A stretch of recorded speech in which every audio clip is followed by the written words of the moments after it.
Bonjour, j'espère que vous allez bien.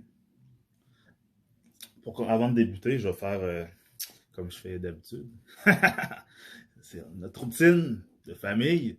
Je voudrais remercier tous ceux qui me suivent, soit en me regardant sur YouTube, de manière visuelle, ou et qui sont abonnés à ma chaîne YouTube, ou ceux qui me suivent sur les plateformes de streaming en m'écoutant de manière auditive, c'est-à-dire sur PodCloud, Spotify, Google Podcast ou Google Balado, si c'est l'application, sur Apple Podcast, sur iTunes ou sous Balado Québec. Ou sur, excusez-moi, pas sous, sur. Donc, je voudrais remercier tous mes abonnés. Et merci pour l'encouragement que vous faites. Merci de me suivre, d'être abonné à ma chaîne. Merci de montrer de l'intérêt pour ce que je vous offre. Puis, ça va. J'espère que ça va bien. J'espère que vous avez passé une belle semaine. L'été, on est rendu au mois d'août. L'été tire à sa fin dans quelques semaines. Donc, j'espère que vous avez profité de l'été. Parce que, tu sais, la canicule, il y a beaucoup de gens qui se sont plaints de la canicule. Hein, mais le temps d'automne pourrait arriver très rapidement. Puis pas mal plus rapidement qu'on pense. Parce que on s'est tous plaints un peu qu'il faisait des 30, 35, peut-être même 40 avec facteur humidex. Puis on trouvait ça collant. Puis on criait à l'aide avec, pour ceux qui n'ont pas de climatiseur ou de ventilateur. Donc, attention, on arrive bientôt à la mi-août. La mi-août, c'est un des mois les plus chauds. Un des moments les plus chauds de l'été, avec juillet. Puis après ça, septembre va arriver. Et puis, il va falloir ranger les shorts et les camisoles et très rapidement mettre nos manteaux de printemps. Non, nos manteaux d'automne, excusez-moi. Nos manteaux d'automne. Donc, j'espère que vous avez bien profité de l'été. Moi, j'en ai bien profité. J'ai travaillé, je me suis entraîné, j'ai vu ma famille un peu, j'étais allé voir un peu d'amis quand j'avais l'occasion. J'ai commencé des nouvelles choses aussi. Donc, la vie est faite de défis, hein. Donc, moi, je pense que les défis, ça nous fait avancer. Puis c'est ce qui fait que on évolue. Puis on upgrade. Parce que je pense que dans la vie, tu peux toujours t'améliorer. Il faut être fier de où tu es, mais il faut toujours s'améliorer. Mais il faut que tu sois prêt à relever des défis. Il faut que tu sois prêt à faire aussi des premiers pas. Pour ceux qui ont écouté mon épisode précédent. Donc, c'est ça. Et des premiers pas, j'en ai fait. Côté business, j'en ai fait. Donc, on va voir ce que ça va donner, mais j'en ai fait. Donc, sans plus tarder, on va commencer. Donc, c'est ça. On va commencer. Donc, bienvenue à De moi à vous avec Sonny Loubaki, le podcast du peuple fait pour le peuple, fait par un gars du peuple. Donc, de quoi on va parler aujourd'hui? En passant, je voulais dire courage s'il y a des gens qui m'écoutent, qui sont de la diaspora libanaise.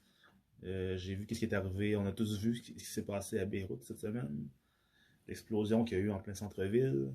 Ça serait lié à des produits chimiques mal entreposés, qui auraient été saisis, qui auraient été saisis par le gouvernement, mais qui étaient mal entreposés. Puis ça aurait provoqué une explosion.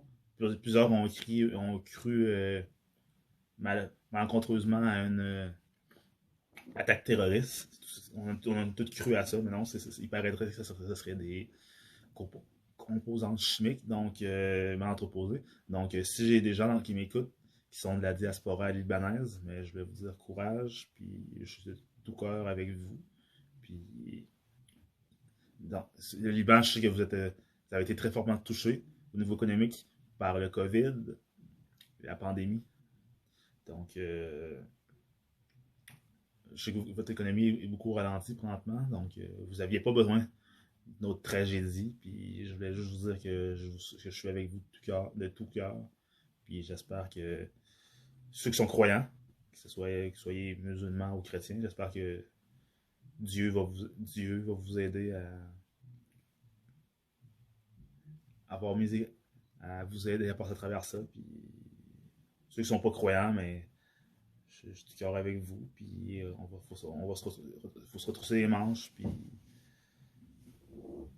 c'est un autre dur moment, mais ça va passer. Donc, c'est ça. Puis je voulais dire aussi à tous les entrepreneurs ici au Québec, et dans le reste du Canada, et en Europe, ou en Afrique, ou partout. Parce que je sais que j'ai des francophones qui m'écoutent hors Québec et hors Canada. Donc, je voulais vous dire que je suis de tout cœur avec vous. Que dans le fond, s'il y a des entrepreneurs parmi vous, puis que vous vivez des moments difficiles, tout ce que je vous demande, c'est de rester vif, de rester confiant, et de rester positif, puis d'essayer de trouver des solutions. Car à chaque fois que la vie nous frappe en plein visage, il y a toujours un moyen de, comment dire, de pouvoir rebondir. Mais il faut savoir, c'est ça les opportunités. Puis je vous demande de rester optimiste.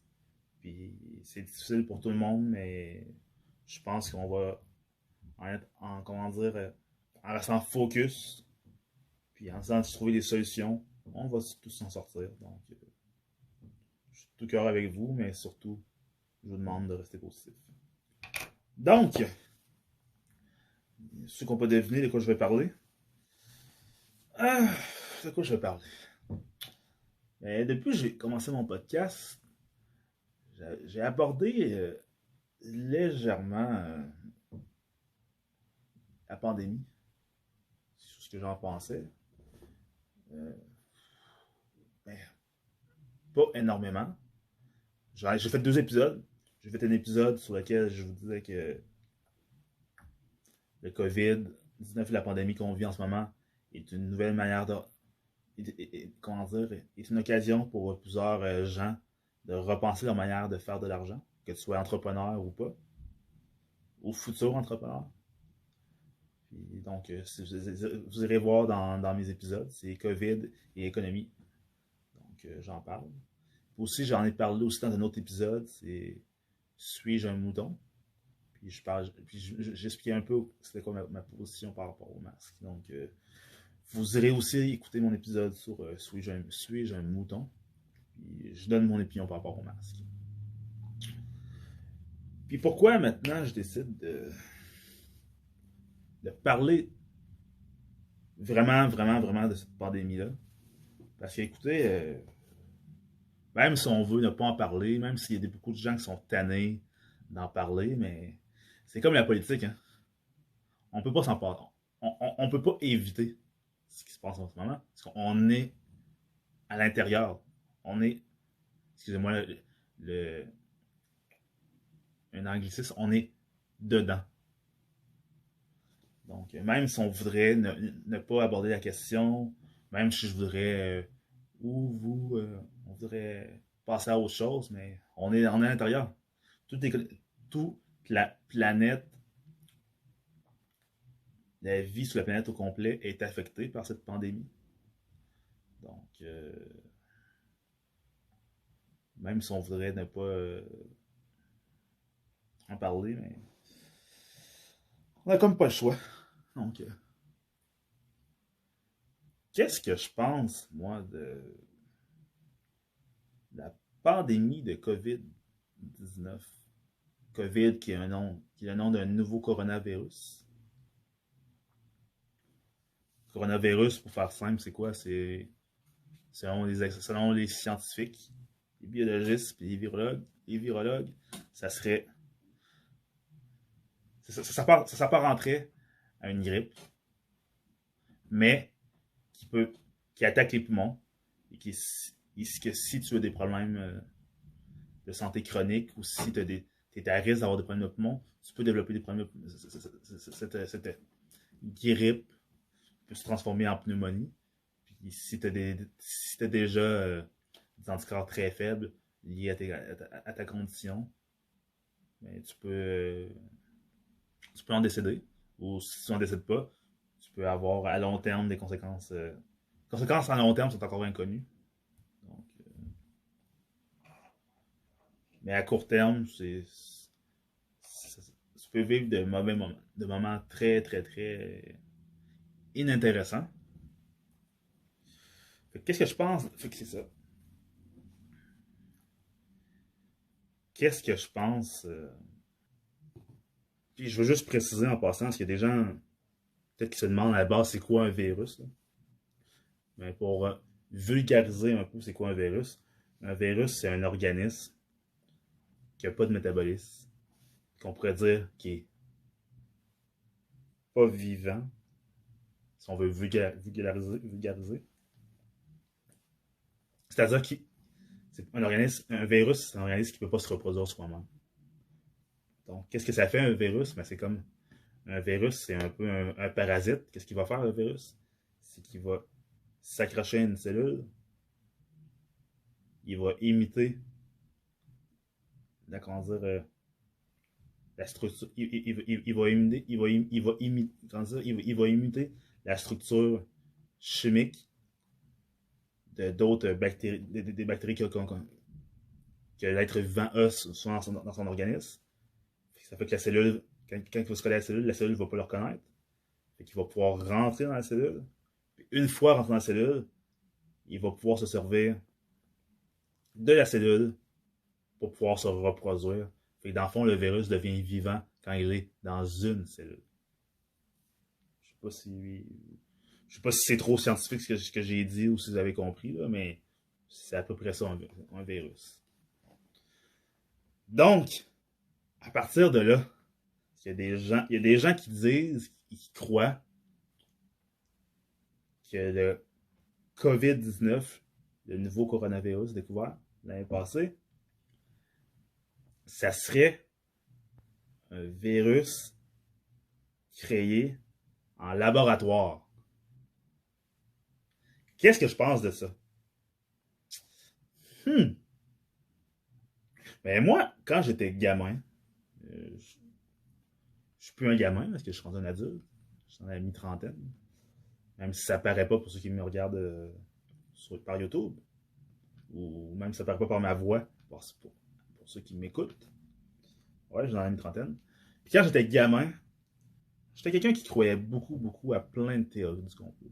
C'est-à-dire quand j'étais au primaire. Et quand j'étais au primaire, oui, je m'intéressais déjà à la base à la science, à l'histoire, à la géographie. Mais tu sais, la biologie, je connaissais pas ça tant que ça. Puis j'étais un gars qui était beaucoup dans la religion quand j'étais enfant. Donc, il y a beaucoup de choses que je comprenais pas. Que comment dire, je me donnais des réponses simples parce que je me disais, mais là, Dieu il est bon, Dieu il est grand, Dieu il est fort. Fait que s'il y a des choses qui arrivent, c'est à cause que c'est des humains il y a des humains mal enseignés qui le font, parce que ça se peut pas que Dieu puisse laisser faire des choses comme ça. C'est comme ça que je pensais quand j'étais gamin. J'ai aucune gêne à le dire. Est-ce que je suis non-croyant aujourd'hui? Je suis plus un croyant aveugle, ça c'est sûr. Ça c'est sûr, certain que je ne suis plus un croyant aveugle. C'est-à-dire qu'au secondaire, mais je me suis mis à m'intéresser un peu plus à la science. Je n'étais pas, comment dire, un génie en sciences, mais je comprenais ce que je disais, et ce qu'on m'expliquait. Même si au niveau de l'écrire, je suis pas le meilleur.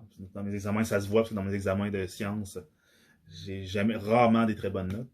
Mais je comprends ce que je lis, mais je comprends ce qu'on m'explique. Je comprends très bien. C'est juste que moi, ma difficulté, c'est au niveau de réécrire les choses comme ça, très précises. Mais je les comprends.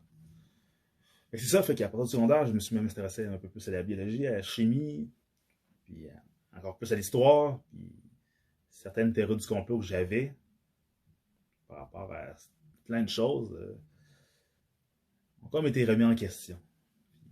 C'est moi, mon opinion par rapport avant de revenir à ce que je pense du virus, c'est que je pense qu'on vit dans un monde de parce qu'il y a des dominants puis il y a des dominés. Donc, mais ça, je vais y revenir à la fin de l'épisode. Donc, restez, écoutez l'épisode au complet, puis vous allez voir complètement où je me situe par rapport à ça. Donc, si vous faites juste écouter le début, bien avancer, switcher, puis vous écoutez pas au complet, mais vous n'aurez aucune idée de ce que je pense. Donc, je pense que c'est un épisode que vous devriez écouter au complet. Donc, est-ce que je crois que le coronavirus puisse avoir été créé en laboratoire? Ah, c'est sûr qu'en laboratoire, il y a beaucoup de trucs qui sont faits en laboratoire. C'est des vaccins à la base, c'est fait de quoi? C'est qu'ils prennent des maladies, puis ils mettent des anticorps là-dedans, puis ils créent un médicament qu'ils vont t'injecter, puis tu vas recevoir la maladie, puis les anticorps reçus, vont combattre cette maladie-là. Donc, si tu as, exemple, si tu reçois un vaccin contre l'influenza, puis il t'injecte une certaine chose d'influenza avec des anticorps, les anticorps vont. Mais, cette souche d'influenza-là va être combattue par ton métabolisme. Puis si tu es en contact avec quelqu'un qui a cette souche d'influenza-là, si tu as été vacciné contre cette souche, mais cette souche d'influenza-là, si tu es en contact avec quelqu'un qui l'a, tu ne vas pas l'attraper parce que tu es immunisé, on peut dire, contre celle-là. Mais si tu es en contact avec quelqu'un qui a une autre souche d'influenza, mais tu n'as pas eu de vaccin pour cette souche-là, tu ne seras pas immunisé. Donc, oui, il y a des manipulations génétiques qui sont faites en laboratoire pour créer certains vaccins. Donc, est-ce que je crois? Mais est-ce que c'est au point de croire que les scientifiques sont capables de créer un vaccin de toute. Pas quoi, non. Pas un vaccin. Excusez-moi. Est-ce que je crois que les scientifiques, des biologistes, des chimistes sont capables de créer de toute pièce un virus? Parce que si ceux qui ont fait. Dans ceux qui m'écoutent, ceux qui ont fait de la biologie ou qui ont étudié la biologie pour leur connaissance personnelle, vous savez c'est quoi des organismes unicellulaires, pluricellulaires, tout ça, puis vous savez comment c'est complexe. Puis pouvoir reproduire ça de manière artificielle, j'ai des très gros doutes. Je ne dis pas que ça se peut pas. Je ne dis pas que ça ne peut pas exister. L'histoire, c'est qu'à la base, les êtres vivants, que ce soit les humains, les animaux sauvages, je dis sauvages parce que les humains sont check d'un point de vue génétique, biologique, au point de vue de l'ADN, on est des animaux. Même si on dit que ceux qui sont croyants à fond, aveugles, je pourrais dire, ils disent non, les êtres humains, on a été créés par Dieu, puis on est les maîtres du règne vivant, puis on n'est pas des animaux, puis Dieu nous a créés à son image, puis c'est pas vrai. Non, mais ça, c'est de la religion. Mais si on va d'un point de vue science, l'humain, nous sommes des animaux. Même que je pourrais dire que on serait une sorte de singe, mais je dis ça, mais j'ai rien dit. Je dis ça, mais je n'ai rien dit. Donc c'est ça. Chez l'être humain, chez les animaux sauvages, chez les plantes, chez les insectes, il y a plus, on a tous des bactéries, on a tous on a tous plein d'organismes microscopiques sur notre corps, puis on a tous, comment dire, plein d'organismes, sauf que chez certains, chez certaines espèces, ça ne sera pas dangereux pour eux, mais quand ça rentre chez une autre espèce, ça peut devenir dangereux. Je ne sais pas si vous me suivez. Donc, de là le fait que, parce que selon la version officielle, le COVID-19, au départ, ils ont dit que ça venait du marché de Yuan en Chine, parce qu'ils disaient qu'en Chine, ils disaient que le marché de Yuan, c'est un marché où il y a énormément d'animaux exotiques, c'est-à-dire des animaux, quand on disait exotiques, des animaux qu'on, comment dire, qui sont difficiles à observer à l'état naturel, parce que soit qu'ils vivent la nuit, ou s'ils vivent le jour, mais ils se cachent beaucoup, donc les chercheurs, les scientifiques ont beaucoup de difficultés à les observer.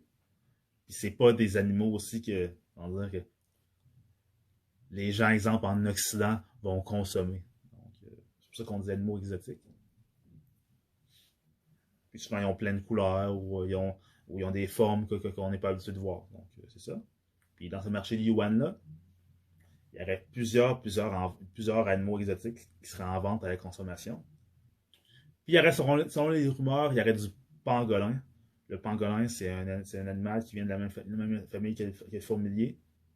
C'est un insecte. C'est un mammifère qui est fait, comment dire, comment je peux expliquer à quoi ressemble un pangolin? Je sais même pas comment vous expliquer à quoi ressemble un pangolin. Ça a quatre pattes, ça a une longue queue, ça a un museau, en, en longueur, ça a une langue très très longue parce que c'est des animaux qui mangent des fourmis et des termites. Ça leur permet, leur longue langue leur permet de, comment dire, d'aller dans les fourmilières, dans les termites, puis ils la sortent rapidement, puis leur rentrent rapidement, puis leur salive est très collante. Puis quand ils sortent leur langue, mais les fourmis ou les termites leur collent sur la langue, puis quand ils rentrent leur langue, mais dans le fond, ils ont mangé ils ont mangé la moitié de la fourmilière ou de la termitière. Donc, c'est ça. Puis, qu'est-ce qu'ils disent, c'est que le pangolin a arrêté en contact avec des chauves-souris vampires qui elles sucent le sang, puis qui ont plein de bactéries sur eux, ils ont plein de virus aussi sur eux, dû au fait que c'est des animaux qui se nourrissent de sang. Donc, puis il paraîtrait que les pangolins sont sont souvent, comment dire, sont des proies des chauves-souris vampires. Ils se font pas manger, mais ils se font sucer leur sang. Donc, les virus et les bactéries que les fourmis vampires auraient sont transmis aux pangolins. Les pangolins sont tués par des braconniers. Ils sont vendus au marché de Yuan. Et les gens en Chine, certaines personnes en Chine consomment ça. Donc, il paraîtrait que c'est comme ça que le coronavirus dénommé COVID-19 serait apparu. Donc, c'est la version officielle. Après ça, il y a eu une autre version de conspirationniste, que ce serait une chercheuse chinoise en laboratoire qui aurait volé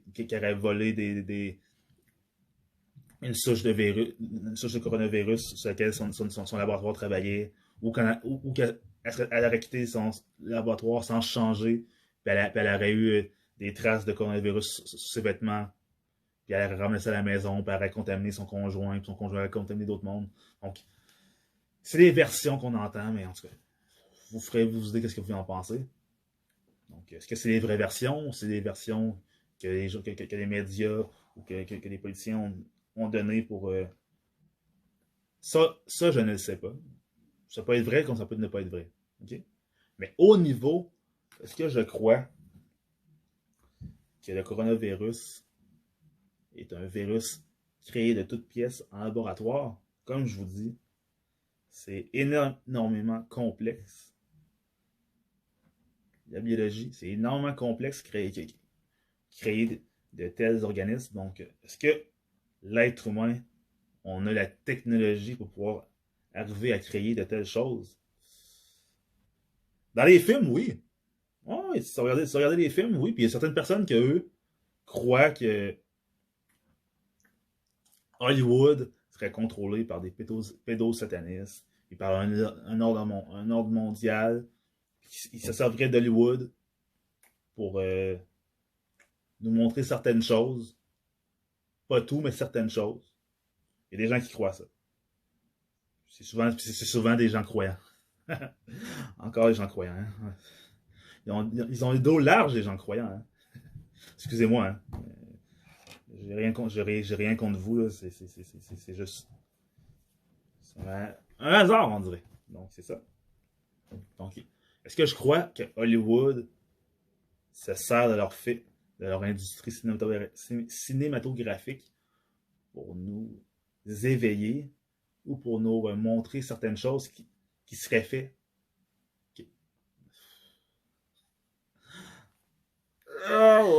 Encore là, je ne sais. Je ne sais pas. Au point de vue technologique, c'est sûr qu'au point de vue militaire, il y a beaucoup de choses que l'armée américaine et l'armée française et les autres armées du G20 et du G10 développent, puis testent, ou qui voudraient développer, des fois sont en l'état d'idée ou en état de prototype. Puis oui, des fois, dans certains films d'action, de science-fiction, ils nous en font part. Et là, c'est. Sauf que, tu sais, dans des films de science-fiction, on voit des fusées, puis on voit des voyages vers l'espace, vers peut-être Mars, la Lune, dans d'autres galaxies. On voit des portails vers d'autres mondes, vers d'autres dimensions. Donc, est-ce que je crois que tout ça existe? Je pense que si on aurait les moyens de réellement envoyer des humains sur Mars, de coloniser Mars ou la Lune, ou si s'il existe vraiment d'autres dimensions ou d'autres galaxies habitées, ce qui se pourrait, on a la technologie pour pouvoir accéder à ça, je crois que les autres personnes là-bas arrêtent de trouver un moyen de venir nous voir.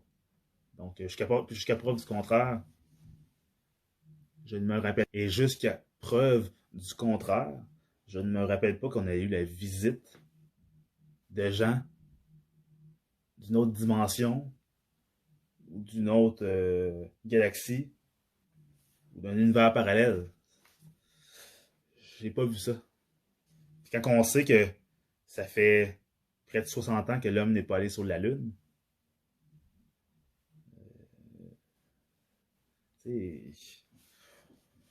faut être rationnel des fois. Hein? Faut être rationnel. Faut être rationnel. Okay? Faut être rationnel. Il y a SpaceX, la semaine passée, on voyait des humains sur la station orbitale internationale. Donc, ça faisait quoi? 67 ans que l'être humain n'avait pas mis les pieds sur la Lune. Quelque chose comme ça. En tout cas. Donc, si on a de la difficulté à cause des coûts que ça coûte à envoyer des gens sur la Lune et sur Mars, encore plus, est-ce que vous pensez sincèrement qu'on a la technologie pour pouvoir aller dans d'autres dimensions, si ça existe, d'aller sur d'autres galaxies qui sont à des années-lumière, selon la science de notre galaxie? Est-ce qu'on a la technologie pour aller dans des univers parallèles? Soyons un peu sérieux, s'il vous plaît, mesdames et messieurs. Soyons un peu sérieux. C'est beau fantasmer, puis c'est bien de rêver, d'imaginer des choses. Mais faire attention aux choses qu'on s'imagine, hein, parce que ça peut rapidement tomber vers la folie. Donc, pour revenir au virus, avec tout ce que je vous ai expliqué, moi j'ai des doutes que le virus soit de création humaine. Ça se peut, mais j'ai des doutes. J'ai des gros doutes. Mais Mais ça veut pas dire que je suis un mouton ou un imbécile. J'essaie de faire les pour et les contre, de manière mathématique, de manière rationnelle. Puis je me dis que c'est très, très, très peu probable. Ah, c'est vrai. T'aurais la, comment dire, la théorie que ce serait Bill Gates qui possède, avec sa fondation Bill Gates, qui investit dans beaucoup de choses, dont la recherche sur les maladies et tout ça. Il y a des gens qui auraient pris certains bouts de ces conférences, puis ils auraient pris à partie. Tu sais, c'est drôle, hein, parce que il y a beaucoup de gens qui se plaignent que des fois, on déforme les propos, puis on les prend hors contexte, mais ça leur dérange pas de le faire avec d'autres personnes. Avec eux, ils ne le veulent pas, mais avec les autres personnes, ils veulent. Donc, certaines personnes auraient pris des propos de Bill Gates, les auraient mis hors contexte, puis auraient dit que Bill Gates aurait dit qu'il faudrait faire baisser la population mondiale, puis que lui, il allait s'engager à le faire. Et, écoutez, on va se le dire, là, déjà à la base, la population mondiale, on est beaucoup trop, là. On est beaucoup trop, là.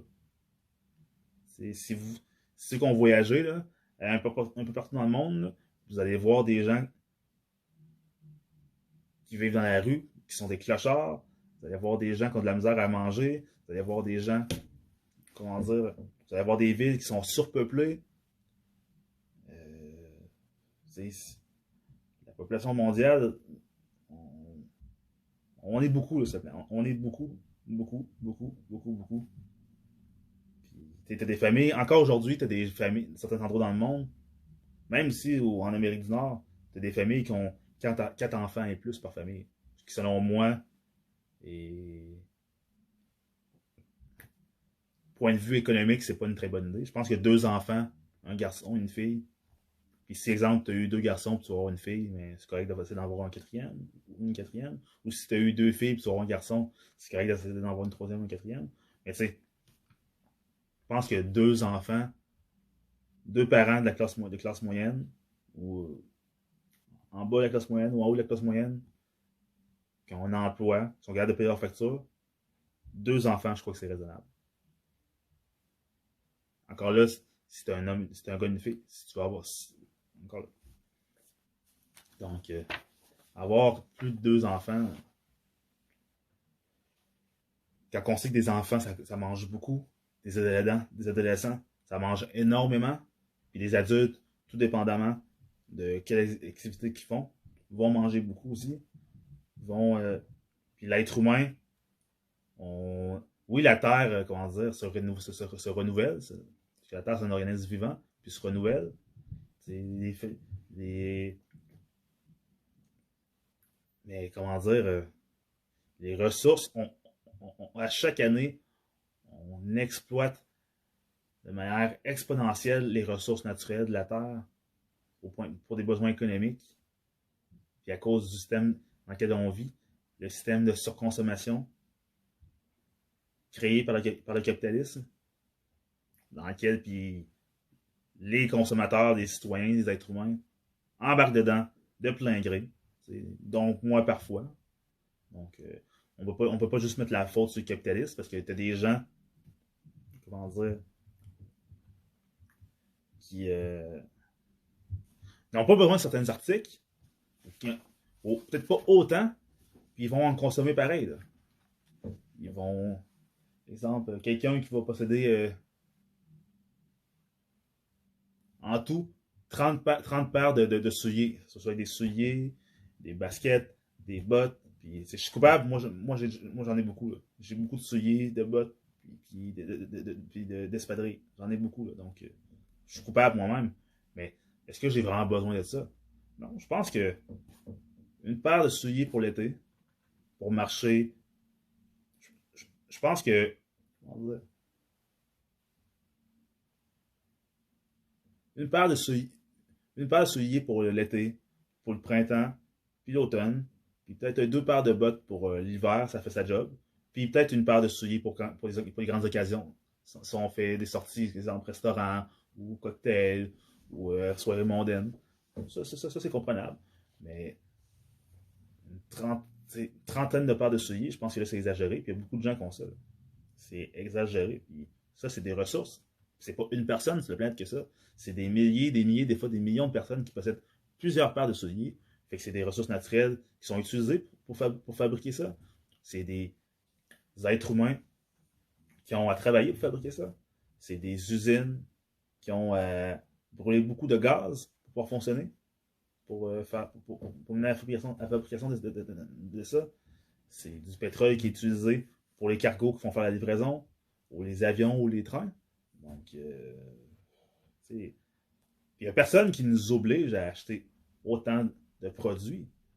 Donc, la surconsommation, euh, le système capitaliste a créé la surconsommation, puis il y a des gens qui ont embarqué de leur plein gré là-dedans. Parce que c'est ça. C'est comme, au point de vue, exemple, restauration. Restauration, c'est le fun, restauration. C'est cool de la restauration, d'aller dans un restaurant quand t'as faim. Puis, exemple, pas quand t'as faim, mais exemple, oui, quand t'as faim, mais quand t'as le goût de manger de quoi que tu peux pas te préparer toi-même, exemple. Puis, ou t'as le goût d'impressionner quelqu'un, exemple, t'es un homme, t'es en couple, tu veux impressionner ta conjointe, ou tu viens de commencer à fréquenter une jeune dame, tu veux l'impressionner, ou t'es une dame, puis tu veux garder ton conjoint, c'est sa fête, puis tu veux l'emmener au restaurant, ou tes parents, ou ta soeur, ou ton frère, des trucs comme ça. Ça, je comprends. Mais il y a des gens qui vont toujours au restaurant. Il y a des gens qui déjeunent, dînent, puis soupent au restaurant. Pas des restaurants de luxe, mais je parle des restaurants de fast-food. C'est des gens qui aiment pas nécessairement cuisiner. Puis le matin, ils vont travailler le matin, ils vont aller chez Tim Hortons chercher un café, un muffin ou un petit muffin de déjeuner avec des patates. Ou ils vont aller chez McDonald's, ou ils vont aller chez Saint-Hubert, au Normandin. Parce qu'il y en a d'autres qui vont à la pause du dîner, ils vont aller au restaurant. Parce qu'il y en a d'autres qui vont aller au souper, au restaurant, ou se commander du restaurant à la maison. Donc, tu sais, puis ça, c'est pas obligatoire. C'est bien si ça fait rouler l'économie, mais c'est de la surconsommation. Si tu manges au restaurant 3 fois par jour, 4-5 fois par semaine, c'est de la surconsommation. Puis dites pas que j'exagère, je l'ai vu. J'ai travaillé dans la restauration, puis je suis un gars qui a fréquenté qui a fréquenté des gens qui allaient beaucoup au restaurant. Puis t'en as que c'est exagéré, là. Puis le prix que tu mets en mangeant aussi souvent, comme ça, au restaurant, ça te coûterait même pas la moitié en épicerie. Puis en plus, tu pourrais aller quand tu vas aller au restaurant, au lieu d'y aller 20 fois par mois, tu peux y aller 1 ou 2 fois dans le mois. Ton portefeuille va s'en porter un peu plus bien. Donc, est-ce que je crois que Bill Gates, à travers sa fondation, ses entreprises auraient créé un virus, il aurait saupoudré sur la planète pour faire baisser la population mondiale? Écoutez, Bill Gates, je ne sais pas si vous savez c'est qui, mais Bill Gates, là, c'est le, le CEO, directeur général, propriétaire et actionnaire majoritaire de Microsoft. C'est le deuxième homme le plus riche de la planète, après Jeff Bezos, qui est le propriétaire de Amazon. Puis Bill Gates a souvent été le premier homme le plus cher de la planète. Il a perdu quelques fois son titre, il l'a repris. Là, présentement, c'est Jeff Bezos qui est l'homme le plus riche de la planète. Donc, puis Bill Gates, qu'est-ce qu'il vend? Il vend des produits électroniques, des ordinateurs, des tablettes, des cellulaires, des MP3. Puis il a besoin de quoi? Il a besoin de la surconsommation. Il a besoin de citoyens. Il a besoin de clients. Il a besoin de gens qui achètent ses produits à travers la planète. Donc, pensez-vous qu'il va bénéficier d'une planète moins surpeuplée? Parce que les gens qui consomment ces produits, c'est pas tous des gens qui font 100 000 par année. Hein. C'est des gens comme vous et moi qui sont de la classe moyenne, des fois même en bas de la classe moyenne, comment dire, qui consomment ces produits. Là. Donc, pensez-vous vraiment qu'un homme d'affaires qui a besoin. Pensez-vous qu'un homme d'affaires qui a fait fortune grâce à la surconsommation irait créer un produit pour faire baisser son nombre de clients? En plus, dernièrement, Microsoft a annoncé qu'ils allaient fermer pour mettre toutes leurs boutiques à travers la planète parce qu'ils se sont rendus compte que, premièrement, ça coûtait trop cher de location. Ça, c'est pour les boutiques Microsoft qui sont dans des édifices qui n'appartiennent pas à Microsoft. Parce que oui, Microsoft possède des édifices, mais il y a certains des locaux qu'ils ont qui appartiennent à des franchisés. C'est des locataires. Ça coûte très cher. Donc, ils se sont rendus compte, ils ont dit, bon, mais, est-ce qu'ils ont voulu copier le modèle Apple? Parce que Apple ont beaucoup de boutiques Apple un peu partout sur la planète. Puis Microsoft ont voulu copier le modèle, mais ils se sont rendus compte finalement, très rapidement que ça coûtait extrêmement cher pour rien. Puis ils pouvaient fournir en masse avec la vente Internet. Donc, ils devraient fermer d'ici 2021, ils devraient avoir fermé l'ensemble totalité de leur boutique Microsoft. Puis ils vont garder celles qui sont vraiment très, très, très, très, très, très, très, très performantes. Donc, si vous pensez sincèrement que Bill Gates est derrière ça, ou si vous pensez que, comment dire, que il y a un ordre mondial qui est derrière la pandémie de COVID-19. Là, vous vous dites, ouais, mais c'est toutes des personnes âgées, puis la plupart qui sont morts, puis dans le fond, ils ont fait ça pour faire baisser le nombre de personnes âgées, blablabla. Écoutez, nous ne sommes pas dans un film de science-fiction. Là. Si le coronavirus serait un virus qui aurait été créé en laboratoire, c'est pas parce que tu crées quelque chose en faisant des tests, puis en faisant des grosses recherches, et tu penses que ça va pouvoir attaquer précisément certaines personnes, ça veut dire qu'une fois cette chose-là créée, va réellement faire ça. Comme même si il aurait créé un virus en laboratoire, puis ça serait dit, on va créer un virus pour éliminer les personnes âgées, puis ce virus-là va s'attaquer juste à ces gens-là. Créer quelque chose d'aussi précis, là,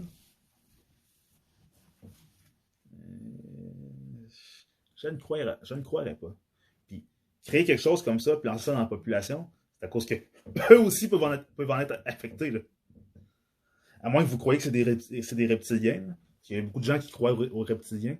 C'est quoi les reptiliens? Ce serait une race extraterrestre qui aurait une forme de lézard, qui marche sur deux pattes, puis qui serait capable de prendre forme humaine. Il y a beaucoup de gens qui croient que les reptiliens seraient arrivés d'une autre dimension, d'une autre galaxie, seraient arrivés ici sur la planète Terre, puis il aurait la faculté de prendre une forme humaine, puis ce serait eux qui nous contrôlent, qui auraient mis sur leur contrôle plein de dirigeants de la planète, puis c'est comme ça qu'ils contrôlent la planète, blablabla. Waouh! Ça ferait un très beau scénario de film. Putain de. Hey, Star Wars et Star Trek, ça n'avait pas fait juste du bien. Hein. Ça l'a fait paranoïer des gens. Puis, écoutez, je pense pas. Qu'est-ce que je pense de la théorie des reptiliens? Je trouve ça très farfelu. Excusez-moi, puis je ris de personne, mais je trouve ça très farfelu. Donc, c'est ça. Donc, est-ce que je crois que le coronavirus a été créé en laboratoire? J'ai des doutes. J'ai des très gros doutes. Très, très, très, très gros doutes. Donc, puis, la crise du coronavirus est en train de faire mal à plein de gens, que ce soit des gens pauvres, que ce soit des gens de la classe moyenne, que ce soit des gens de la bourgeoisie, que ce soit des gens riches. Il y a plein de gens qui sont en train de payer des frais de la pandémie parce que l'économie s'est arrêtée. Pendant 3 mois, l'économie était arrêtée. C'est-à-dire qu'on est tombé en confinement. Il y a plusieurs commerces qui ont fermé. Il y a certains commerces qui ont réussi à pouvoir continuer à fonctionner parce qu'ils vendaient sur Internet. Mais il y en a d'autres qui n'étaient pas sur Internet ou qui, s'ils étaient sur Internet, c'était très mal organisé. Donc, ils ont eu de la difficulté à continuer les activités. Puis il y a des commerces qui ont dû fermer ou qui présentement se retrouvent sous la protection de la loi des créanciers. Donc, entre autres, des gros joueurs au Canada, au Québec, comme Yellow, qui était le joueur majeur dans la vente de souliers, de bottes, d'espadrilles, au Québec, et peut-être même aussi au Canada, qui se sont mis sur la loi de protection des créanciers. Puis le propriétaire de Yellow, Aldo Ben Sadoum, si je ne me trompe pas, c'est l'un des hommes les plus riches du Québec. Donc, même lui, c'est plus lui qui gérait sa compagnie, c'est un de ses fils qui gérait la compagnie Yellow. Mais, c'est juste pour vous dire que même cette famille-là, qui sont une famille milliardaire, ont été affectés par le coronavirus. Donc, quand je vous dis que ça serait insensé d'avoir créé quelque chose comme ça, qui peut affecter tout le monde, faire quoi? Oui, pour créer un nouvel ordre mondial, puis créer un gouvernement, puis une compagnie qui va tout contrôler tout le monde, blablabla. Écoutez, à la base, déjà, les êtres humains là, ont des gens qui ont énormément d'ego. On est des gens très émotifs, même si parfois on est très rationnel, qu'on est très... on pense beaucoup à ce qu'on fait, puis on réfléchit beaucoup à ce qu'on fait. Mais quand on est en groupe, beaucoup de gens quand ils sont en groupe, euh, des fois l'esprit critique, ou des fois le rationnel, ou des fois le bon sens, s'envole un peu. Vous comprenez? Ça s'envole un peu. Donc, allez croire qu'un groupe de personnes de différents horizons, qui oui, sont riches, sont puissants, mais ils sont de différents horizons, qui n'ont pas la même culture, qui n'ont pas la même éducation, pourraient se regrouper ensemble pour créer une organisation, des organisations et contrôler la planète au complet. Si vous croyez quelque chose comme ça, d'un certain côté, vous croyez, si vous croyez aux conspirations, c'est parce que vous croyez que l'être humain a des penchants très, très, très sombres à l'intérieur de lui. Mais d'un autre côté, vous pensez que certains êtres humains seraient capables de se réunir comme ça pour contre. C'est-à-dire que vous pensez que les gens sont très sombres, mais d'un côté, vous pensez qu'ils sont assez bons pour pouvoir se mettre en équipe et, fomenter des complots. C'est parce que c'est très difficile juste faire partie d'une équipe. Là. Si certaines personnes entre vous qu'on pratiquait des sports d'équipe, que ce soit le foot européen, le foot américain, le hockey, le baseball, le basketball, déjà faire partie d'une équipe sportive, puis tu sais qu'en jouant en équipe, ça va être mieux pour l'équipe, puis tout le monde va en bénéficier. Déjà à la base, tu as des sportifs qui jouent dans des équipes, qui jouent dans des sports collectifs, ont de la difficulté à mettre de côté leur côté individuel, même s'ils savent que ça va être payant pour eux aussi, parce que si l'équipe gagne, eux ils gagnent. Si l'équipe gagne un championnat, eux ils gagnent. Si l'équipe est successful, l'équipe va faire plus d'argent. Et les joueurs aussi vont avoir plus de visibilité. Ils vont être capables, s'ils ont bien joué, ils vont être capables d'aller chercher des plus gros contrats, donc des plus gros salaires. Mais déjà là, tu as des joueurs dans des équipes qui ont de la difficulté à mettre leur individualisme de côté. Tu as des équipes sportives et des fois, ça va très mal à cause de cela. Vous comprenez? Donc, si vous venez. Donc, si vous savez tout ça, et vous croyez que des gens, d'un autre côté, que ce soit des politiciens ou des hommes, des femmes d'affaires, sont capables de se réunir dans des organisations et d'être assez unis pour pouvoir fomenter de super complots comme la pandémie qu'on vit en ce moment. Hey, c'est trop optimiste au point de vue de la force de rassemblement. Là. Vous n'avez pas vu toutes les guerres toutes les guerres qu'il y a eu sur la planète au, au cours de l'histoire? Vous n'avez pas vu tous les conflits qui se passent sur la planète? Puis vous croyez que vraiment t'as des êtres humains qui sont capables de se réunir, même dans des gouvernements. Dans des gouvernements, là. Par exemple, on va prendre le gouvernement du Canada. On va prendre l'exemple le gouvernement Trudeau, le Parti libéral du Canada, qui est au pouvoir au Canada. Même dans les gouvernements, t'as des. Comme un parti comme on a, t'as des clics à l'intérieur du gouvernement.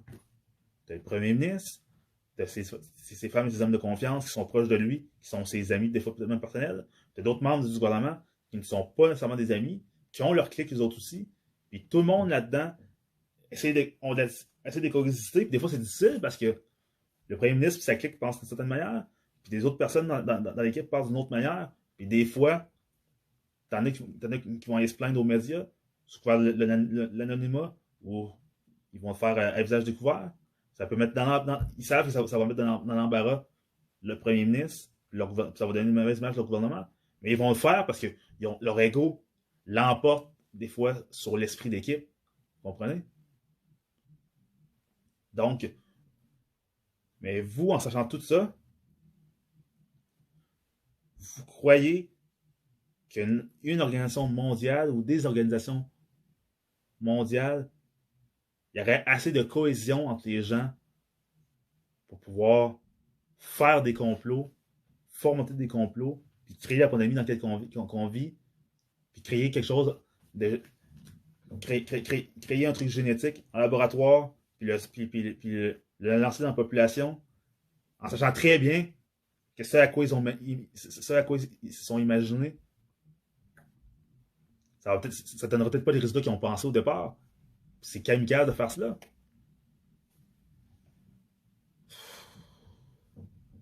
Il ne faut pas exagérer. Il ne faut pas exagérer. Moi, personnellement, je ne crois. Les complots, il y en a des complots. Il y en a des complots. Comme exemple, si toi, t'es un employé d'une entreprise, ton employeur, il t'aime pas, exemple. Mais il peut, lui, juste lui, puis au pire son collègue, là, puis au pire, le directeur de la compagnie, puis le directeur adjoint, ils peuvent dire, on va s'arranger pour le mettre dans les problèmes, cet employé-là, puis pouvoir le faire renvoyer, parce que présentement, on n'a rien pour pouvoir le faire renvoyer, mais on peut s'arranger pour le mettre dans une situation qui va le mettre dans les problèmes, puis on va pouvoir le mettre à la porte. Ça, c'est un complot, mais c'est simple comme complot. C'est un complot qui est simple. Il n'y a pas plein de gens qui sont impliqués là-dedans. Il peut y avoir 2 ou 3 personnes impliquées. Il n'y a pas 30 personnes, 40 personnes qui sont impliquées dans ce complot-là. Il peut y avoir 2 ou 3 personnes impliquées dans le complot. Puis ça m'est arrivé des choses comme ça.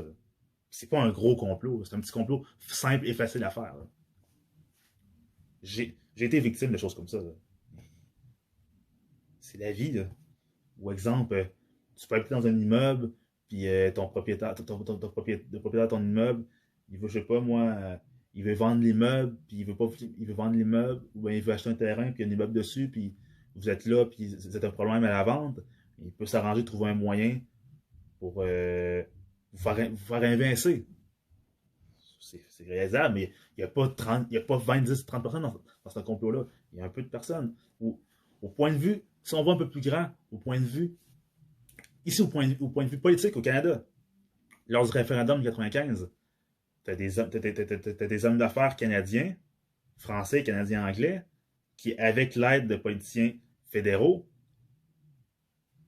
ont payé de la publicité, puis ont produit de la publicité pour inciter les gens au Québec à ne pas voter oui au référendum.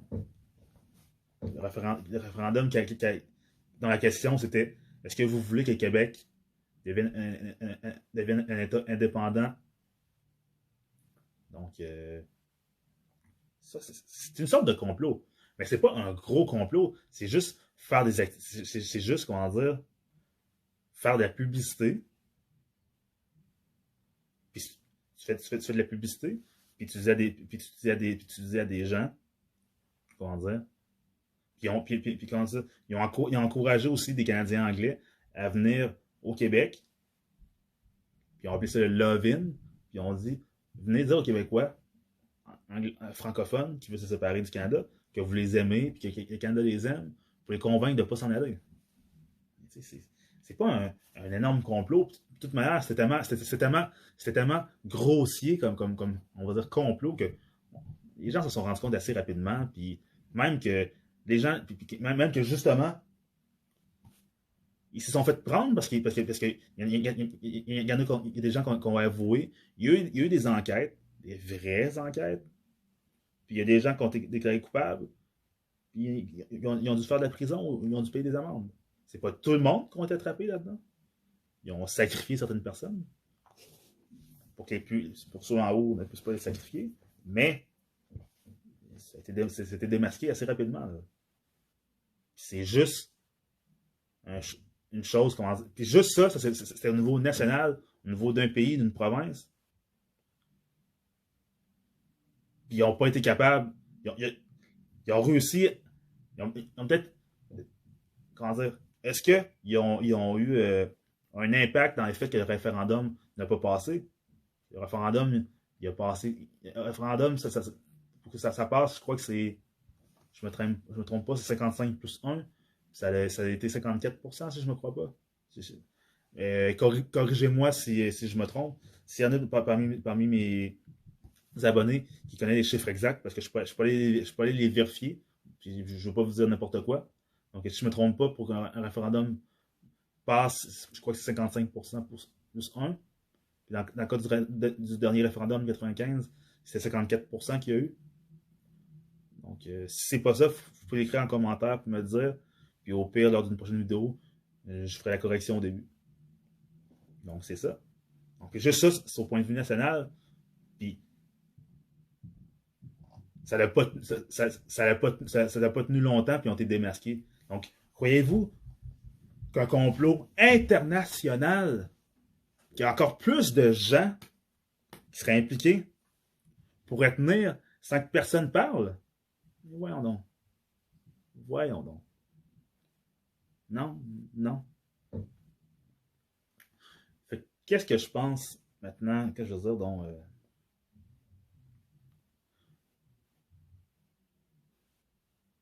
qu'est-ce que je pense maintenant de toute cette pandémie-là?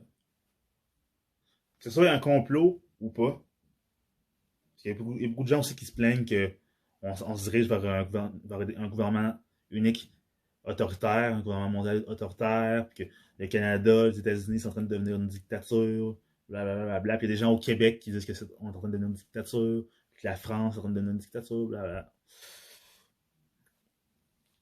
Premièrement, là, on vit dans un monde où il y a des dominants, il y a des dominés. Vous comprenez? Il y a des gens qui dominent, et des gens qui sont dominés. Les gens qui dominent, ils ont les capacités, puis ils ont les ressources, que ce soit financières ou intellectuelles, pour être où ils sont. Des fois, ils viennent de grandes familles, parce que le pouvoir, ça se transmet de famille en famille. C'est un cercle très restreint, très restreint. Il y a des gens qui ne viennent pas des grandes familles, qui réussissent à accéder à des postes de pouvoir, puis réussissent à monter dans la société, mais ils ont des contacts. C'est pas genre, c'est pas monsieur, madame, tout le monde qui, du jour au lendemain, mettons, exemple, crée une compagnie asseoir de son front, puis il était pauvre, puis il devient milliardaire, puis après ça, il devient soit l'homme le plus riche de la planète, ou la femme le plus riche de la planète, ou une des compagnies les plus successful de l'histoire de l'humanité. Non. Ça, c'est ce qu'ils vous disent dans les documentaires, tout ça, mais en réalité, c'est pas du complot, c'est à cause que c'est du romantisme. C'est juste du romantisme. Parce que il faut faire rêver les gens aussi. Là.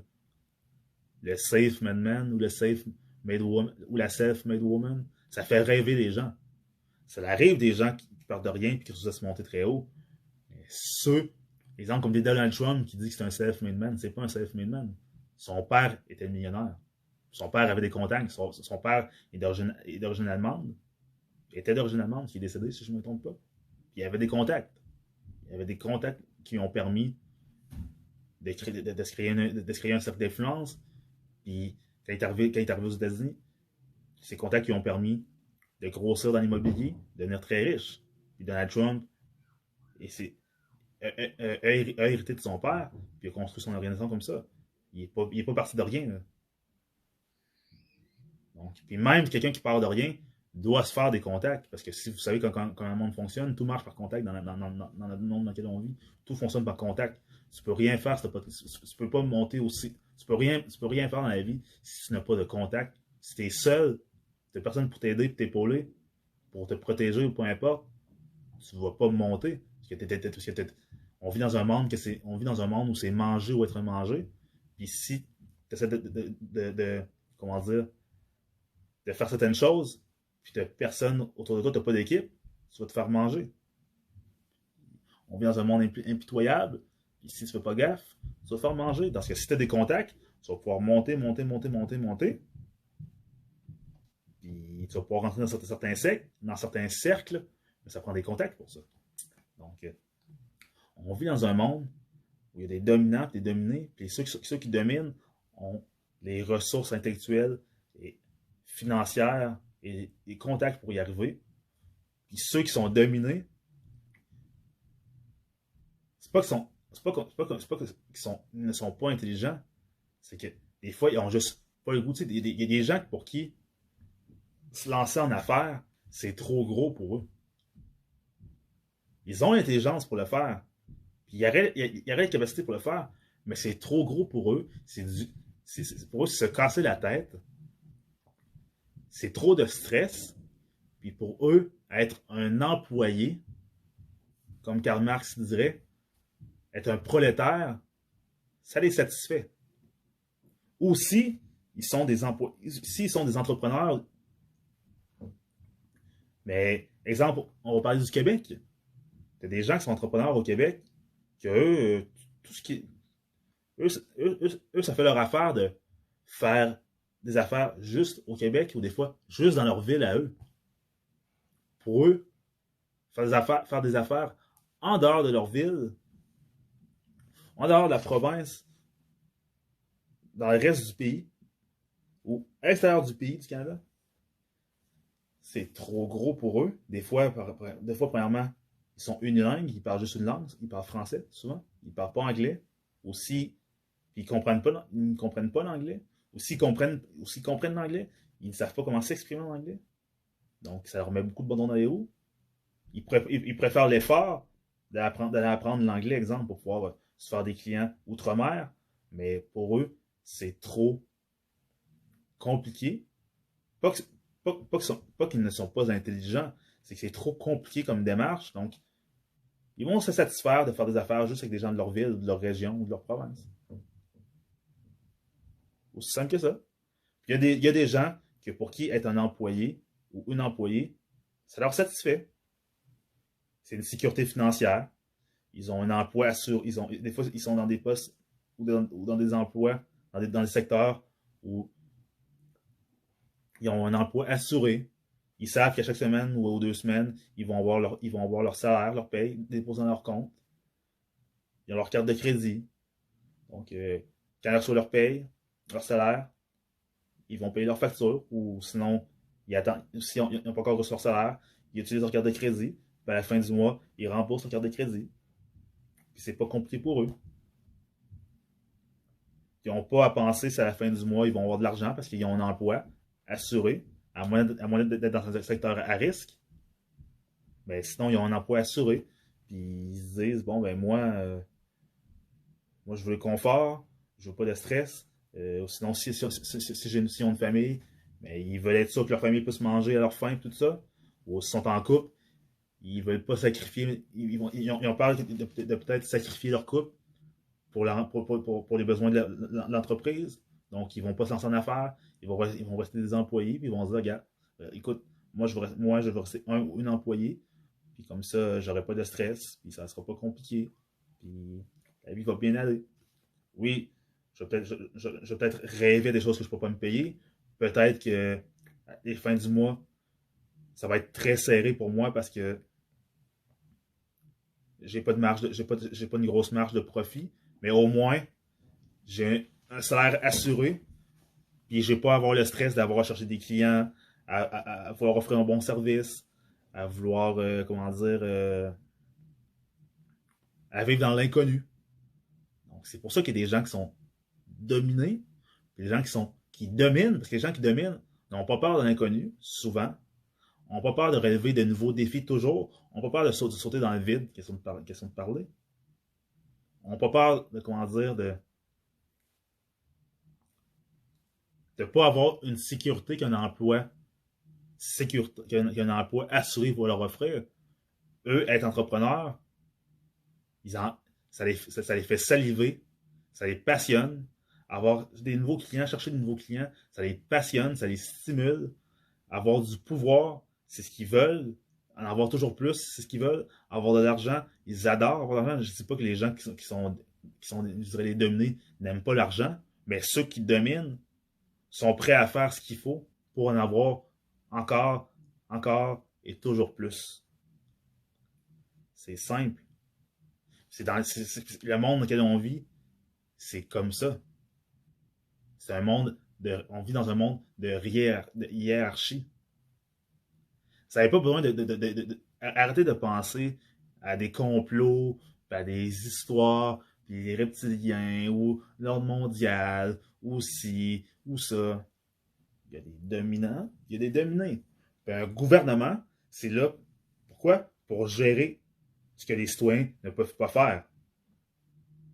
C'est pas tous les citoyens qui ont les moyens d'aller au Parlement puis discuter de projets de loi, de créer des projets de loi, de présenter ça au Sénat, que le Sénat les accepte, puis après ça, de les faire appliquer par les législatifs et les exécutifs qui sont les juges, qui sont les juges et la police. Des citoyens qui n'ont pas le temps pour ça, qui n'ont pas la tête à ça. Donc, il y a des gens qui s'en vont en politique, qui deviennent des politiciens au niveau municipal, au niveau provincial, au niveau fédéral, puis qui vont gérer la population. Ils vont, entre guillemets, nous représenter. Et des fois, ils ne peuvent pas tout le temps nous consulter parce que si on veut que la population, si on veut comment dire, que les choses se fassent, on peut pas un gouvernement ne peut pas toujours consulter la population pour n'importe quoi. Des fois, ils avertissent la population, puis ils font les choses. Parce que sinon, s'ils consulteraient toujours la population, ça serait de la cacophonie, puis les choses n'avanceraient pas aussi vite. Puis une population, c'est émotif, c'est irrationnel. Un groupe, c'est comme ça, un groupe. Hein. On appelle ça l'instinct grégaire aussi. Hein. Un groupe, c'est comme ça. Quand les gens sont en groupe, ils sont plus émotionnels, ils sont plus émotifs, ils réfléchissent moins. Parce que quand tu les prends à part, excusez-moi, c'est différent, mais en groupe, c'est comme ça. Donc, c'est pour ça qu'un gouvernement ne peut pas toujours consulter une population. Puis présentement, si on se dit que le coronavirus, c'est pas un truc inventé par des reptiliens ou par Bill Gates, le coronavirus qu'on a en ce moment, c'est nouveau, c'est un nouveau virus, c'est quelque chose de nouveau, c'est un nouveau problème de santé. Donc, c'est géré au jour le jour, à la semaine, au mois. Ça se peut qu'il y a 3 ou 4 mois, ils ont dit quelque chose, puis 1 mois, 2, 3 mois plus tard, ils disent le contraire, parce qu'ils se sont rendus compte que ce qu'ils ont dit il y a 3 mois, ça ne fonctionnait pas. Mais ils doivent faire leur job de gérer, puis ils doivent faire leur job de nous dire il y a ci, puis il y a ça. Vous comprenez? On vit dans un système où il y a des lois, puis moi, je ne suis pas quelqu'un qui est pro-système. Loin de là. J'ai longtemps été quelqu'un qui était révolté par le système. J'ai longtemps été quelqu'un qui a beaucoup de choses qui ne me plaisaient pas, puis je continue à ne pas être satisfait de certaines choses. Mais je suis content de vivre dans un endroit, comme je fais exemple ici au Québec, je suis content de vivre au Québec. Si je sors dehors, à minuit ou 1 heure du matin, je sais que je ne vais pas me faire poignarder, je ne vais pas me faire tirer dessus. Vous comprenez? Ça, j'en suis conscient et j'en suis content. Je suis content de savoir que si je perds mon emploi, exemple, je peux avoir l'assurance chômage ou je peux avoir de l'aide sociale. Je suis content de savoir que si je vais quelque chose de nos études, je n'ai pas les moyens de travailler assez pour pouvoir payer toutes mes factures, je peux avoir droit à des prêts et bourses que je dois devoir rembourser, qui vont m'endetter, au moins je sais que c'est là. Je sais que si je montre un bon dossier financier, je peux avoir une carte de crédit, à partir de là, me monter un crédit, puis pouvoir m'acheter quelque chose comme une maison, ou un condo, ou une voiture. C'est le système dans lequel on vit. C'est comme ça. Puis un gouvernement, c'est là pour diriger la population. Il y a des lois qui sont là pour régulariser le monde dans lequel on vit. Si le gouvernement nous dit de porter des masques, ben, un masque ne protège pas, ça protège de rien, mais ça empêche juste que des gouttelettes tirées de la salive qui s'excède de notre bouche quand on parle, qu'elle peut contaminer les autres gens. On protège les gens de nous. On ne les protège pas du virus. On s'empêche de se positionner dessus les uns les autres. Se laver les mains quand tu rentres à la maison et quand tu rentres dans un commerce, tout le monde devrait faire ça. Il y a des gens qui. Il y a des, puis là, les gens ils se plaignent que les lois sont rendues sévères. Écoutez, j'ai travaillé dans la restauration toute ma vie. Je vois des gens. Je travaille plus dans la restauration présentement, mais j'ai travaillé très longtemps dans la restauration, là, une dizaine d'années. Puis combien de fois j'ai vu des gens aller aux toilettes, aller à la selle, c'est-à-dire, excusez-moi le terme, aller chier, ne pas se laver les mains en sortant. Combien de fois je vois des gens qui vont uriner, qui ne vont pas se laver les mains.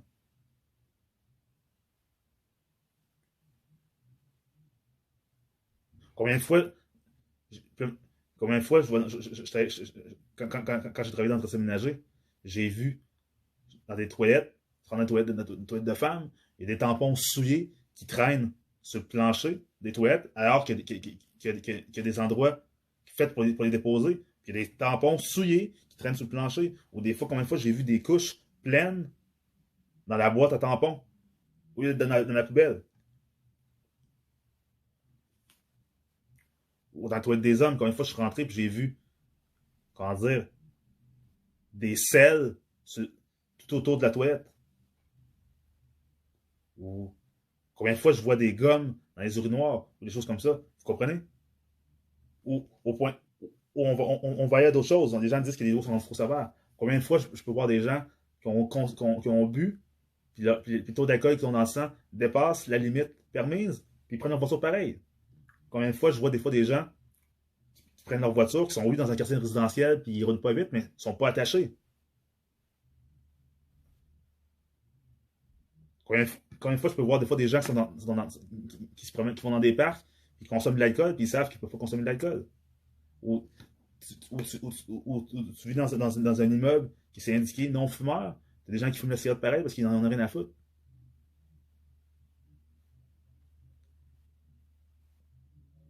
Ou c'est toutes des choses comme ça que. Pourquoi les lois sont sévères? Parce qu'il y a des gens qui ne respectent pas la loi. Puis je suis coupable parce que des fois ça m'est arrivé de ne pas respecter la loi. Et pourquoi les lois sont sévères? Toujours plus sévères? Parce que c'est nous qui faisons que les lois deviennent de plus en plus sévères parce qu'on ne respecte pas les lois. Si on respecterait les règlements, les lois, le gouvernement n'aurait pas besoin de durcir les lois. That's it! C'est juste ça. Là, présentement, il faut qu'on porte le masque quand on rentre dans des commerces ou quand on fréquente les transports en commun. C'est pas une loi, c'est un décret. Mais il y a des gens qui ne respectent pas ça et qui ne veulent pas le faire. Qu'est-ce que ça va faire? Le gouvernement va durcir la loi. Là, l'école recommence. Ils vont probablement demander aux étudiants d'avoir des masques. T'en as qui ne voudront pas le porter. Ils ne pourront pas, ils pourront pas fréquenter les établissements. Dans certains commerces, ils vont demander aux employés de porter des masques. T'en as qui ne voudront pas en porter. Les employeurs vont dire, tu ne portes pas de masque, c'est dans la loi, il faut t'en porter un, t'en portes pas. Ben, je vais te mettre t'es suspendu ou t'es congédié. Si oui, tu as des problèmes de santé, dis-le à ton médecin, tu vas avoir un papier qui va t'exenter. Mais si c'est juste parce que tu n'as pas envie de le porter, parce que tu penses que le COVID-19 c'est un complot, puis blablabla, blablabla, ça c'est de l'individualisme. C'est de l'individualisme. Puis on vit dans un système collectif. On doit tous passer aux uns aux autres. On doit penser à la collectivité. Oui, on est tous des gens individuels, mais on doit penser à la collectivité. Puis si on veut que la collectivité aille bien, il faut penser à son prochain, à sa prochaine. Si on commence à penser chacun à soi, mais on va regresser au lieu d'avancer. Donc, comment dire, je ne suis pas un mouton. Je ne suis pas, comment dire, un imbécile. Ça veut pas dire que je crois à n'importe quoi. Je sais très bien que les gouvernements ne nous disent pas tout sur certaines choses.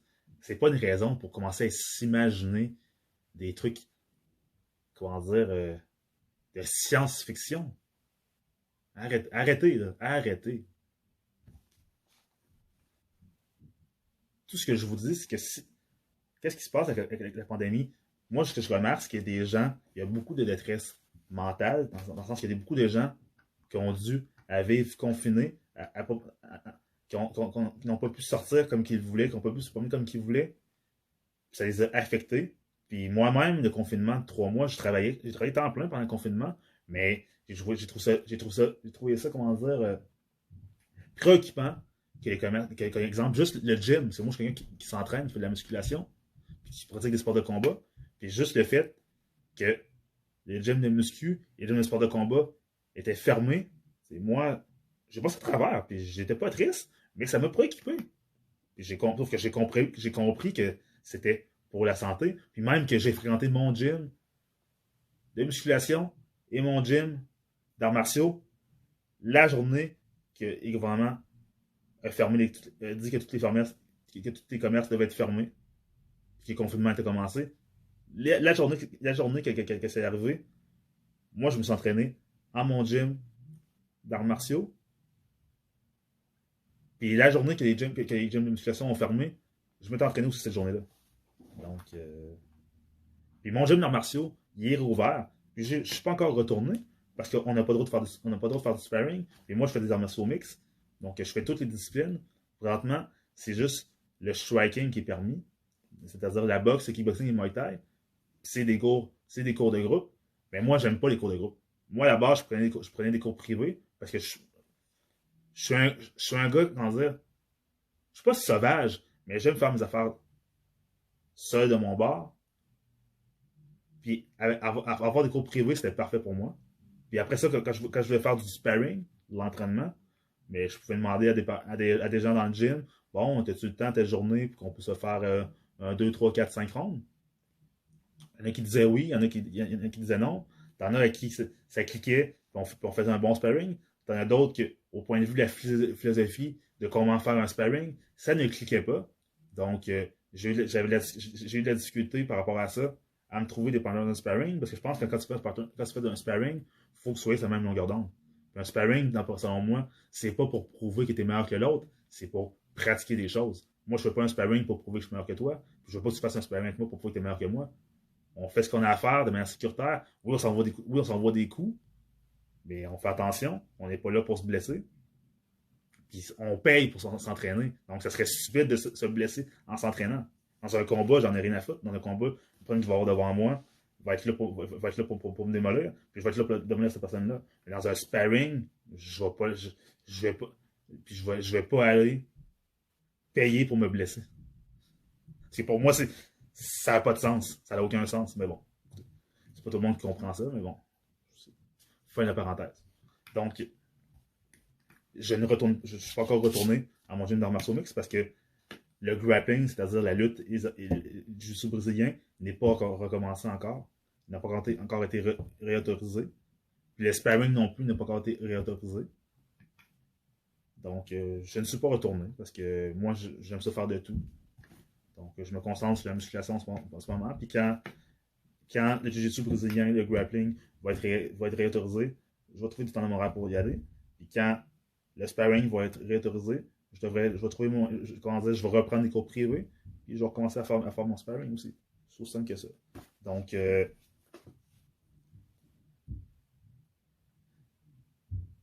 oui, il faut être éveillé. Oui, il ne faut pas s'en laisser imposer.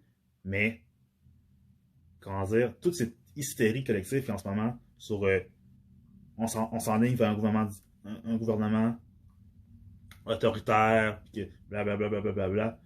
Je comprends qu'il y a beaucoup de gens qui ont vécu de la détresse pendant le confinement. Je comprends qu'il y a beaucoup de gens que le fait que l'économie soit au ralenti à cause de la pandémie, ça vous inquiète beaucoup, ça crée beaucoup de stress chez vous. Ça, je le comprends. Mais moi, ce que moi, je demande, je parle à mes abonnés, mais je parle pas juste à mes abonnés, je parle aussi aux gens qui m'écoutent, qui ne sont pas abonnés, qui vont peut-être s'abonner, évidemment, parce que vous avez aimé ce que j'ai dit.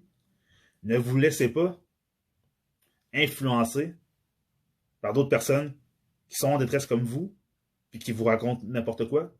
Ne vous laissez pas influencer par des gourous, que j'appelle des gourous, annonciateurs de la fin du monde, qui sont des mégalomanes, qui ont réalisé depuis très longtemps, parce que les gourous, ça fait longtemps que ça existe.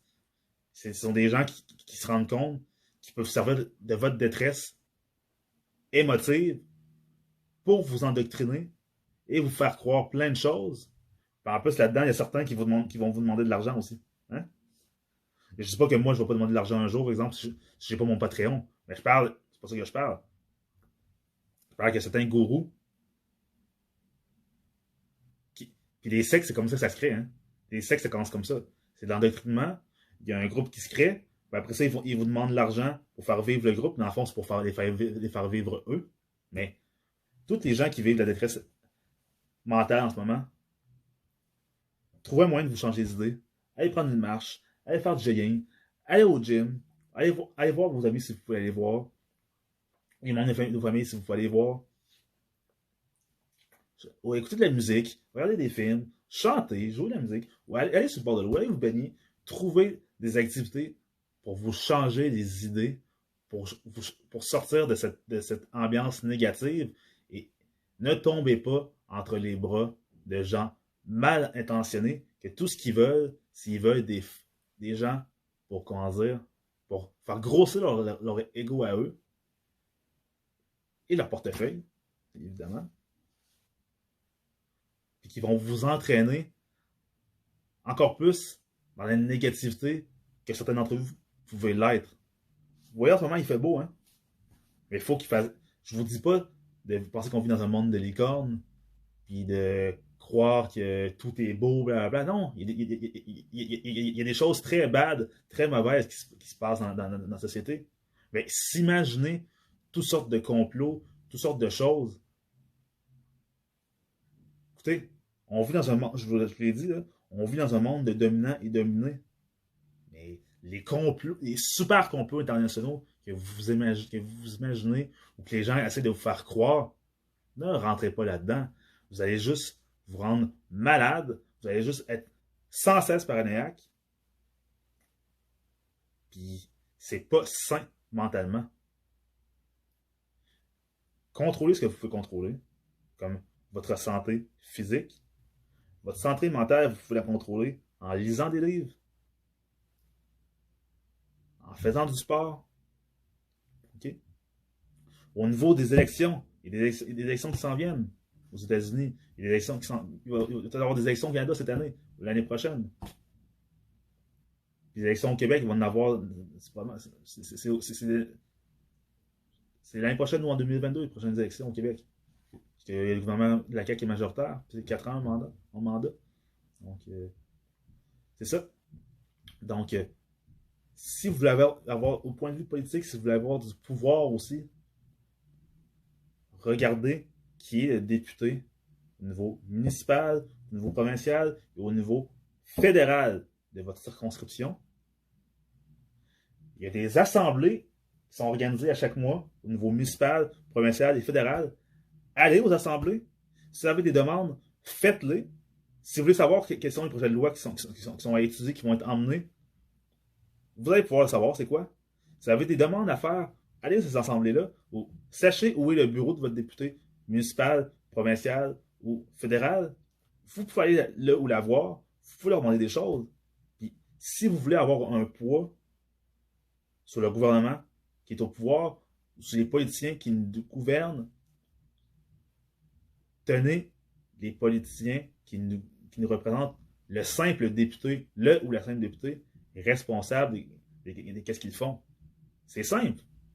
Vous allez aux assemblées, vous allez voir leur bureau, l'air cordial, puis vous votez pour eux. Ce qui vous amène, pas ce qui leur face vous revient, vous avez leur visage, qu'ils sont beaux, sont belles, parce que le programme qu'ils veulent défendre dans leur parti vous intéresse, puis faites-les comprendre que vous leur faites confiance, mais que si ils trahissent votre confiance, vous ne voterez pas pour eux. Puis ces gens-là, ils font beaucoup de sacrifices pour entrer en politique. Puis il y a beaucoup de politiciens, et quand ils sortent de la politique, ont de la difficulté à se trouver un emploi. Je vous dis pas que ceux qui sont des ministres, ou des ministres haut placés, tout ça, eux ont des contacts, puis ils vont être capables de se trouver un emploi facilement après, mais il y en a qui ont de la difficulté à se trouver un emploi en sortant de la politique.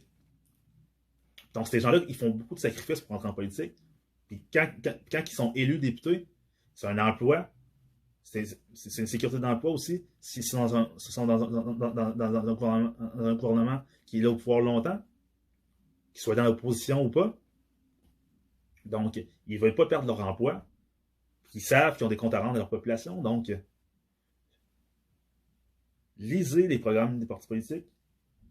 Assurez-vous que ce programme-là vous représente. Puis votez pour un ou une députée. Puis faites-leur comprendre que si ils ne font pas leur job, ils ne seront pas là lors des prochaines élections, ils ne seront plus là. Que vous ne voterez pas pour eux. C'est comme ça que vous pouvez avoir un pouvoir au point de vue politique.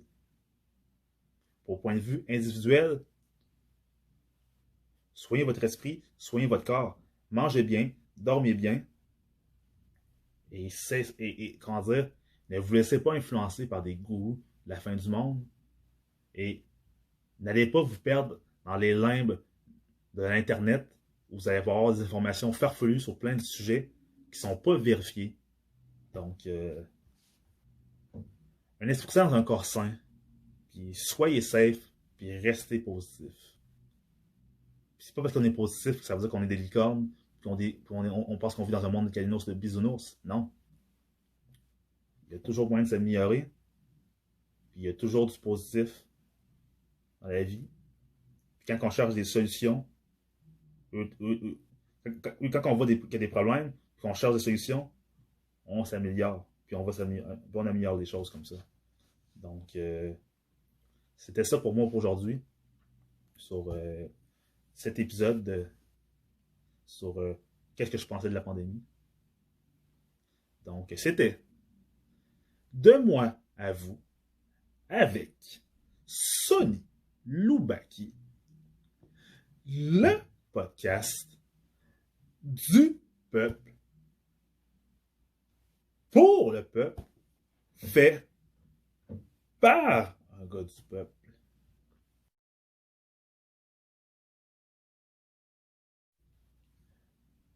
Peace out.